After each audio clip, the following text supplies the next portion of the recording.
woote responsable yi nga xam ne ñoo nekk ci gox yi ak gox-goxaat yi maanaam ŋànk ay comité dajale leen waxtaan ak ñoom ci li nga xamante ni moom la ñuy wax wàllu parrainage ndax bi nga xamante ni suñu candidat muy le président Macky Sall def na lancement officiel bi ca CICAD maanaam centre conférence internationale bu Abdou Diouf gis nañ na nga xamante ni noonu la ñu lancé campagne parrainage bi am na sax ñu naan président fecc na waa déet Tanor ne déet feccul da doon bàkk ndax nag mbër moom yàpp naa ne ku ne xam na ne bu jëmee ci làmb ja waa mais am na sañ-sañu bàkku na donc loolu je pense que aussi baax na ñu koy leeral et rien n'interdit même dara déréwul que président de la République bu ñu defee loo xamante ne nii am na solo wala neex na mu yëngatu loolu jàpp naa ne du sax lu diine dàq donc waaw yàggaayu bàkkoog lépp mën nañ ko wax donc di wax rek ne solos ndaje bi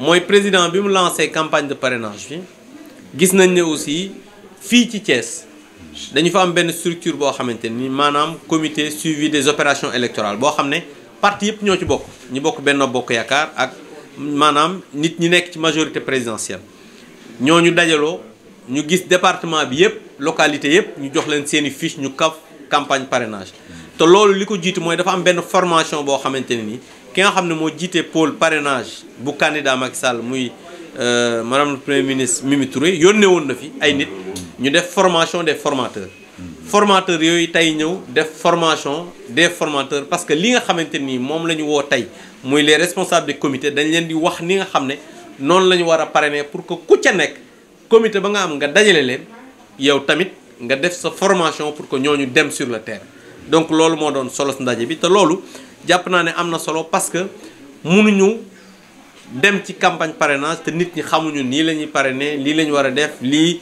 fu mooy yoon bi ak yeneen ak yeneen je pense que loolu expliqué nañ ko bu baax les responsables expliqué nañ ko militantes yi ak militants yi ba nga xamante ni ëllëg dinañu ci am li nga xamante ni peut-être moom lañ ci soxla mooy parrainage bu am solo pour suñu candidat Benno Bokk Yaakaar parce que loolu ñun jàpp nañ ne lu war a mën a nekk la ndax président Macky Sall tey jii bilan wóor nañu ne dina ko mën a falaat en 2019 mais nag il faut que ñu continuer di wax ci te bilan rek doyul mais aussi bilan am na ba pare perspective maanaam fa nga bëgg a jëre réew mi parce que nit aussi da ngay xool diggante 2012 ak léegi président li mu waxoon lan la ci def fan la ci toll ak maintenant fan la bëgg a yóbbu réew mi parce que loolu moom mooy tax aussi nit ñi nga xamante nii ñoo nekk biir Sénégal nekk ay sénégalais xam ne kii nga xamante nii mooy Macky Sall moom la ñu war a non seulement parrainer ko mais 2019 élection réélection sax laay wax mën a yomb ndax nag aussi liñ naan may ma moo jafe waaye dolli moom warta jafe ndax comme moom jox nañ ko un mandat mu def loo xamante ni sénégalais yi gis nañ ne kii kat war na mën a continuer yóbbu réew mi foo xamante ni kawe na seen njort je pense que loolu warul mën a doon lu jafe donc loolu moo doon li nga xamante ni moo waral ndaje mi et di wax rek ne ñun dañ ciy ñaax bu baax aussi li nga xamante ni mooy responsable yi ak militants yi ñu gën a dem aussi à la base parce que yàgg nañ wax ne du élection rek la ñu war a xaar pour dem ci militants yi et je pense que loolu loo xamante ni la comprendre nañ ko depuis très longtemps te dañu continuer di waxtaan ak li nga xamante ni moom mooy militants yi pour que bu ñu génnee ci parrainage bi Thiès mën a nekk la première localité boo xamante ni le candidat Macky Sall fi la ëpp ay parrain et loolu ñu ngi ciy liggéey te jàpp naa ne bu fekkee ne li nga xamante ni jàppoon nañ ko dakkul dinañ mën a atteindre suñuy objectif donc lii moom moo doon solos ndaje bi di remercier bu baax nag yëpp responsable boo xam ne ñëw nga fi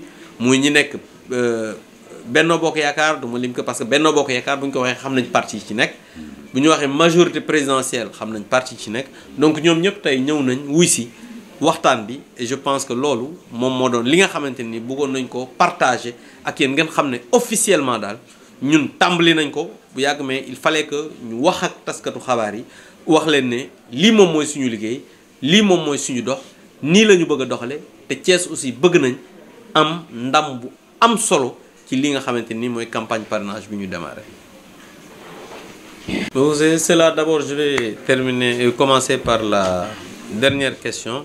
Moi je pense que les propos de Déthié Fall, je le respecte beaucoup parce que c'est mon collègue parlementaire, mais je pense que s'il n'a que ça à dire, je ne commenterai pas ses dires. Parce que nous avons besoin de vision. Nous avons besoin de dire voilà les questions sur lesquelles le président Macky Sall a échoué. Voilà sur les questions que le président Macky Sall a échoué et faire des propositions. On n'a jamais entendu des propositions venant d'eux. Ils passent leur temps à calomnier, insulter, dire que c'est pas bon. Le président a échoué, le président des dames de compagnie. Donc lui, il est vraiment, il est l'image de son patron. Donc je pense que je n'ai aucun commentaire à faire par rapport à ce qu'ils disent parce que c'est leur rôle. Ils sont dans ça, dans la délation, dans l'insulte, dans quand même des choses qui n'ont absolument rien à voir avec les réalités du moment. Maintenant, pour revenir par rapport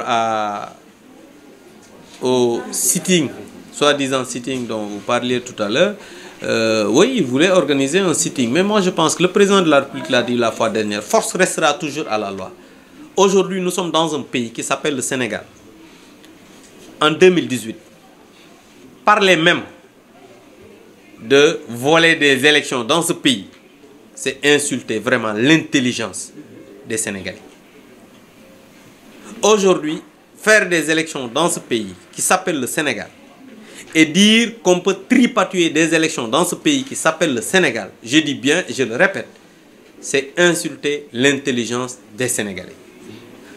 C'est l'un des rares pays en Afrique où tu fais des élections, quand tu fais des élections, à 20 h, tu as les résultats. 20 h, je dis bien. Et ce n'est pas des résultats officiels qu'on obtient des organes qui organisent des élections, mais qu'on obtient de vous, la presse. Parce qu'ils sont là devant les bureaux de vote.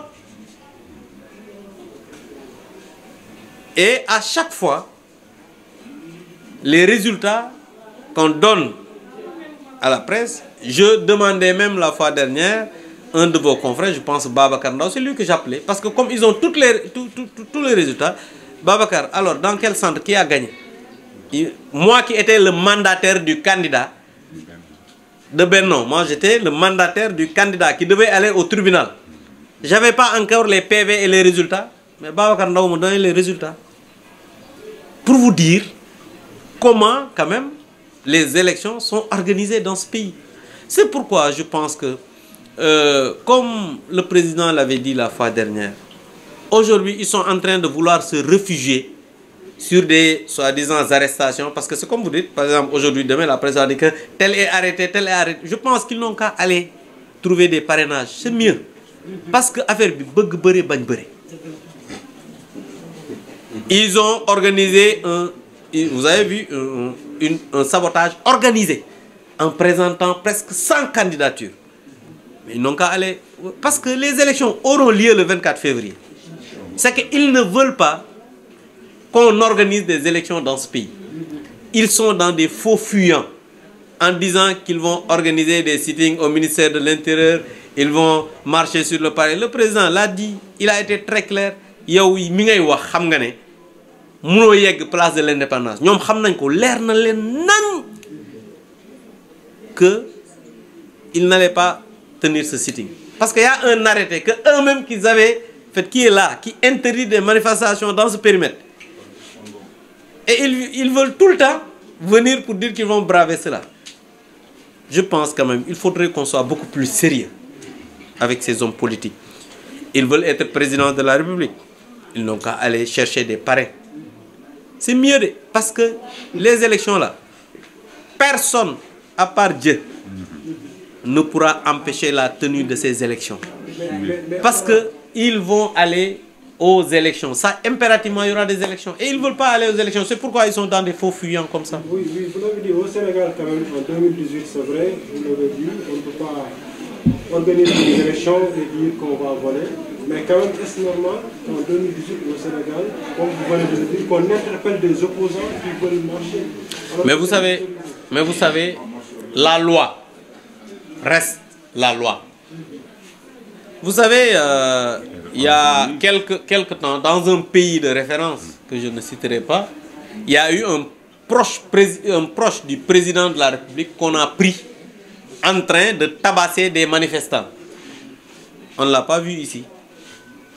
Mais, quand même, pour être responsable... Qu'est-ce qui s'en est suivi? Non, non, mais attends, oui. Qu'est-ce qui s'en est suivi? Parce que ça n'est... Je dis que si c'était ici, Donc c'est pour vous dire que l'interpellation, il y a toujours des interpellations, mais force restera à la loi.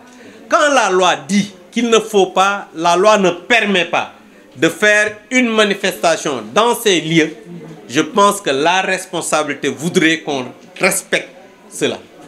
Le président Macky Sall a été un opposant. Jamais vous ne l'avez entendu dire qu'on va marcher sur le palais. Jamais vous l'avez vu qu'on l'a arrêté pour des manifestations de tout. Parce qu'il a toujours été un homme responsable. On peut marcher sur un itinéraire qui a été quand même donné pour autoriser pour marcher. Et on ne parle même pas d'autorisation, on parle de système de déclaration. Il faut déclarer pour maintenant, si l'autorité administrative se rend compte et juge nécessaire qu'il peut y avoir des troubles à l'ordre public, c'est là qu'il interpelle l'autorité compétente, c'est-à-dire le commissariat, le préfet, pour dire qu'on ne peut pas organiser cette manifestation dans ces lieux. La loi, c'est la loi. Et force doit rester à la loi. Maintenant, je pense que quand on transgresse les lois d'un pays, les lois dans un pays, quand même, l'autorité va prendre toutes ses responsabilités. Parce que le président de la République l'a dit, tant qu'il sera à la tête de ce pays, il y aura toujours de l'ordre dans ce pays. Ce n'est pas parce qu'on est opposant qu'on peut tout se permettre. Et démocratie ne signifie pas anarchie.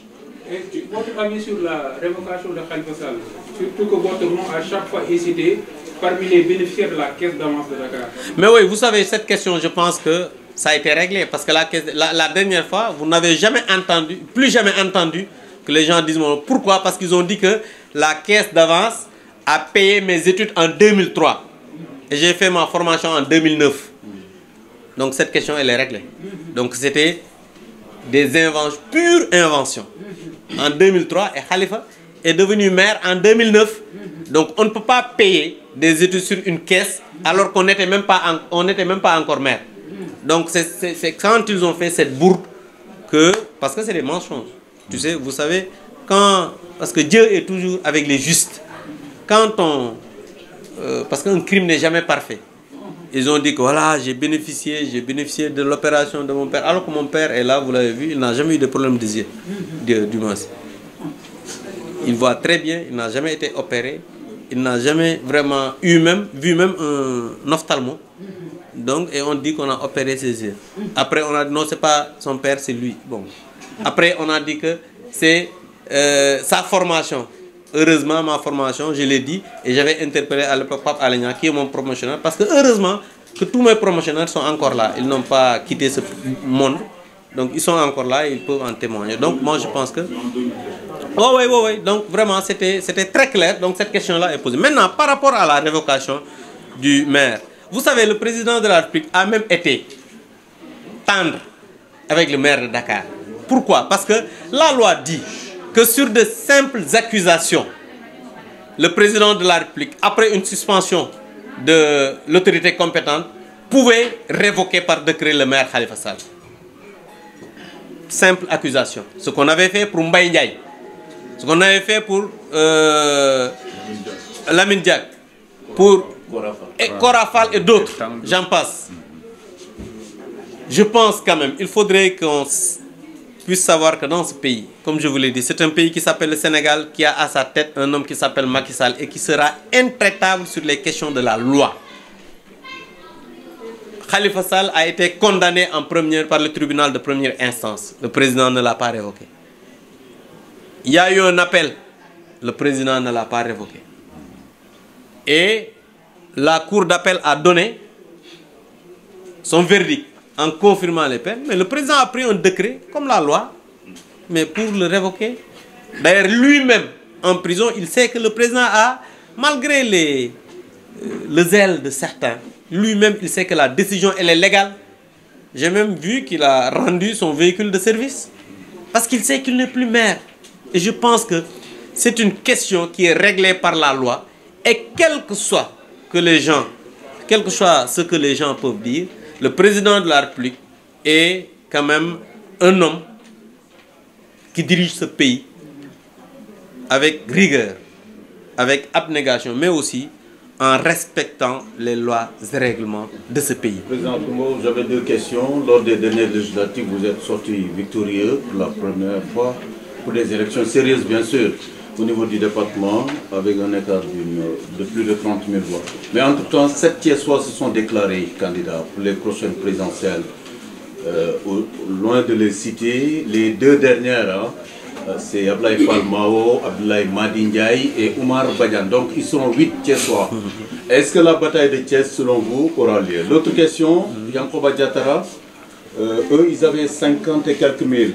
Eux, ils projettent d'avoir 200 000 voix à la prochaine présidentielle dans le département de Thiès. Vous fixez la barre à 130 000. Quelle lecture vous en faites? Mais vous savez, ce qui est sûr, c'est que les candidats vont se partager ce qu'ils savaient. Parce que comme ils sont de l'opposition, ils vont essayer entre eux de travailler à se partager ce qu'ils ont. Ça, c'est clair. Maintenant, parce que la première force politique, aujourd'hui, dans le département de Thiès, c'est Benno Bokk Yakaar, inévitablement. Mais vous savez, en politique, il faudrait voir un peu les marges de progression des uns et des autres. Idriss Seck et les autres, c'est suivant. À chaque élection, ils régressent. Nous, à chaque élection, on progresse. Cela montre que c'est nous, aujourd'hui, qui sommes en train de dire des choses que les Thiessoises et les Thiessois écoutent. Les Thiessoises et les Thiessois savent que le président de la République, Macky Sall, est l'homme qu'il faut pour que ce pays puisse aller de l'avant, surtout notre localité, Thiès. Donc je pense quand même que, vous avez dit, il y a 5 candidats, je ne les minimise pas, mais en tout cas, nous allons continuer. Ils sont 8, hein?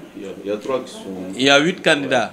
Vous me l'apprenez, parce que souvent, les candidats sont tellement nombreux que nous-mêmes, on ne les connaît pas. Ce n'est pas pour les minimiser, mais sérieusement, je ne savais même pas qu'il y avait 8 candidats, parce que très sincèrement, je pense que même une élection sérieuse, comme une élection présidentielle, je ne dis pas qu'ils ne sont pas sérieux dans ce qu'ils font, non.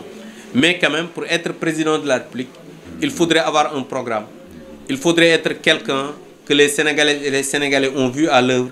Il faudrait être quelqu'un qui, pendant les responsabilités que vous avez eu à occuper dans le temps, servir les populations avec qui vous avez. Parce que je pense qu'avoir un pouvoir, se servir de ce pouvoir et venir aujourd'hui dire que maintenant, quand j'ai le pouvoir, je vais vous servir, je pense que les Sénégalais et les Sénégalais ne sont pas dupes. Et ils comprennent que le président Macky Sall a toujours été là pour les servir. Et nous, en tout cas, au niveau de Thiès, nous allons continuer à consolider ce qu'on a eu aux élections législatives, parce que ce n'était pas une petite détail, et c'était pas, excusez-moi, pas une petite détail, c'était pas un petit détail, mais c'était quand même un travail de longue haleine, avec l'organisation parfaite au niveau de la coalition Benno Bokk Yakaar, parce qu'on dit souvent que voilà, ils ne sont pas organisés. Je voudrais dire ici que l'organisation n'a absolument rien à voir avec la structuration. L'organisation, c'est la machine qui va à la conquête des suffrages. Mais la structuration au niveau de notre parti, ça n'a absolument rien à voir. On n'est pas structuré, mais très organisé, parce qu'à chaque élection, on voit que les suffrages des Thiessois qu'on engrange sont quand même à chaque fois plus nombreux que les élections précédentes. Abdou, arbitre entre Augustin Tine, son directeur de cabinet, Demba Diouf, et le camp de Sérédia. Attends la fin de la récréation. Mais vous savez, il n'y a pas entre... Si, il y a des problèmes sérieux, honorable. Vous savez, il y a des jeunes qui ont fait une conférence... Non, attends. Vous savez, il y a des jeunes qui ont fait une conférence de presse pour attaquer Augustin et son directeur de cabinet en disant qu'ils ont fait telle ou telle chose. Moi, j'ai suivi l'opération. Mais nous tous, moi par exemple, Augustin, c'est notre coordonnateur départemental. On travaille ensemble. Mais l'article en tant que tel, il faut aussi qu'on le dise. C'est un article qui a été sorti par Leral.net, partagé. Parce qu'à chaque fois qu'on sort un article, on le partage. Moi, par exemple, quand on écrit un article sur moi et qui en ma défaveur, mais Demba peut partager ça avec Cheikh Kane. Je peux prendre l'article, partager ça avec tonton Maïko. À quelle fin? Mais pour lui montrer s'il a lu ou pas. Ah non, ça aussi, il faut qu'on se comprenne. Moi, je pense que le WhatsApp aujourd'hui, parce que si aujourd'hui j'insulte, vous m'excuserez même d'avoir utilisé insulter Augustin en envoyant un WhatsApp à Cheikh Kane. Là, on peut dire, mais un article qu'on écrit, parce que là, quand tu tapes sur l'article, on dit partager, c'est ça. Mais tu partages avec les personnes pour voir. Mais je pense que c'est sur ces entrefaits que des jeunes ont eu à... Moi, je pense qu'il faut qu'on arrête cette comédie. Il faut qu'on arrête cette comédie. Moi, je pense que la bataille n'est pas... La bataille, c'est d'aller à la conquête des suffrages des Sénégalaises et des Sénégalais. Et des Thiessois. Et aujourd'hui... C'est pas Augustin qui dérange en s'ingérant dans la commune. Je lui dis, Augustin... Non, mais attends, quand même. Augustin ne dérange personne. Babacar, en 2008, quand on se réunissait ici, c'est Augustin qui dirigeait toutes nos réunions dans la commune. Ces personnes qui disent aujourd'hui, et je ne les minimise pas parce qu'ils ont amené un apport quand même considérable. Mais à l'époque, tous n'étaient pas là. Ils n'ont même pas participé à l'élection du président de la République. Maintenant, s'ils viennent participer à la réélection du président, mais c'est vrai que nous serons preneurs parce qu'on avait 26% au premier tour. Aujourd'hui, parce que quelqu'un m'a posé la question de savoir, moi, je travaille vraiment à la réélection du président. C'est bien. Moi, je dis, comme j'ai travaillé à son élection, ce sera plus facile de travailler à sa réélection. Donc, je pense qu'il faudrait que les gens sachent raison garder. Moi et les autres, même des personnes qui ne sont pas de l'APR, sont là depuis 2008 avec les Macky 2012 pour accompagner le président Macky Sall. Et aujourd'hui, des personnes qui sont arrivées hier ont aujourd'hui des responsabilités qu'on n'a pas. Mais cela ne fait pas de nous leur adversaire. Au contraire, on travaille à les renforcer davantage. Y compris les mouvements de soutien. Mais absolument. Moi, je dis bien, la première personne qui a réuni les mouvements de soutien à Thiès, c'est moi, Abdou Mbow. Mais Abdou, pourquoi vous ne prenez pas vos responsabilités? Vous êtes le patron de fait de la commune. Mais vous savez, moi, personnellement, personne ne m'a entendu un jour ou l'autre attaquer un responsable avec qui je suis dans le même parti ou la même coalition. Je défie quiconque. Je dis sur le plan local et national. Personne n'a vu aussi quelqu'un, comme par exemple, aller prendre un responsable qui était avec Thierno Alassane quand il était dans l'APR, ou bien un responsable qui était avec Lucien, pour le prendre, qu'il vienne travailler avec Abdou Mbow. À quelle fin? Parce qu'il n'y aura pas des bulletins d'Abdou Mbow, de Siredia, Augustin ou autre. Il y aura des bulletins de Benno Bokk Yakaar. Donc je pense que quand des personnes travaillent avec telle ou telle autre personne, c'est pas la peine d'aller dire que j'ai débauché le responsable des femmes de Abdou Mbow. J'ai débauché le responsable des jeunes de Abdou Mbow. Mais quand tu le fais, je suis content parce qu'en général, en débauchant, on donne quelque chose. Cette personne gagne quelque chose. Souvent, c'est comme ça, ou bien on dit que comme il y a des postes à donner, on va débaucher, on donne un poste. Ça, c'est important. Parce que souvent, il y a des jeunes ici dans mon quartier qu'on a débauché, qu'on a trouvé du travail. Ah, alhamdoulilah, j'ai dit. Parce qu'au moins, dans le quartier, l'économie du quartier va encore s'améliorer. Parce que ce qu'il va gagner à la fin du mois, là, il va pas... D'abord, il va aller dans cette boutique à côté pour que... Il va peut-être... Dans ma maison, il peut, par exemple, souvent, un garçon lui donner de quoi acheter du bonbon et autres. L'économie du quartier s'améliore. Moi, vraiment, j'encourage même. Mais Abdou Mbow, patron de fait de l'APR et de la... Mais vous savez, moi je dis... Vous le refutez? Non, mais ce n'est pas une question de refuser ou pas. Moi, ma responsabilité, je le prendrai et je les prends à tout moment. Moi, je suis porte-parole national adjoint de l'Alliance pour la République. Je suis le seul dans la commune de Thiès, membre du secrétariat exécutif national. Je suis député avec mon deuxième mandat. Je suis, sinon, ou bien je fais partie des premiers de l'Alliance pour la République, ici, au niveau de Thiès. Moi, je ne suis pas quelqu'un qui se bat pour des responsabilités. J'en ai. Je suis un parlementaire, vice-président. J'ai été le plus jeune vice-président de l'Assemblée nationale de l'histoire du Sénégal. Je suis parlementaire de la francophonie. Je suis membre du secrétariat exécutif. Ici, au niveau de Thiès, vous avez vu, je travaille avec les gens. Donc, est-ce que moi, si je suis conséquent avec moi-même, est-ce que je dois être là pour quand même me quereller pour des responsabilités? Je ne le ferai jamais. Moi, je continuerai à travailler avec les uns et les autres. Et comme je l'ai dit, quand il s'est agi de rassembler tous les responsables ici au niveau de Thiès, j'ai appelé tous les mouvements de soutien à la résidence d'Adior avec tous les responsables de Benno Bokk Yakaar. Mais on a échangé et on va continuer à le faire. Mais je ne serai jamais la personne qui va se quereller pour des responsabilités. Ça, je vous le dis ici, et ce n'est pas aujourd'hui que je vais commencer ça. Mais ku nekk jiitu la fii à Thiès. Mais déggoo li ma la wax xam nga la preuve am na loo xam ne du ma ko nangu parce que c'est pour le bien-être même de la coalition.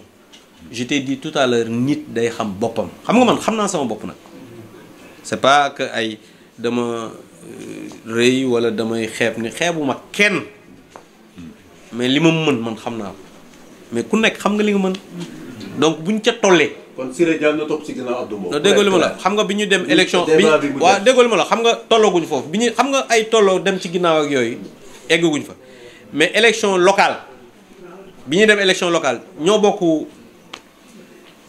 commune man maa jiite liste majoritaire mu jiite liste proportionnelle déggoo coow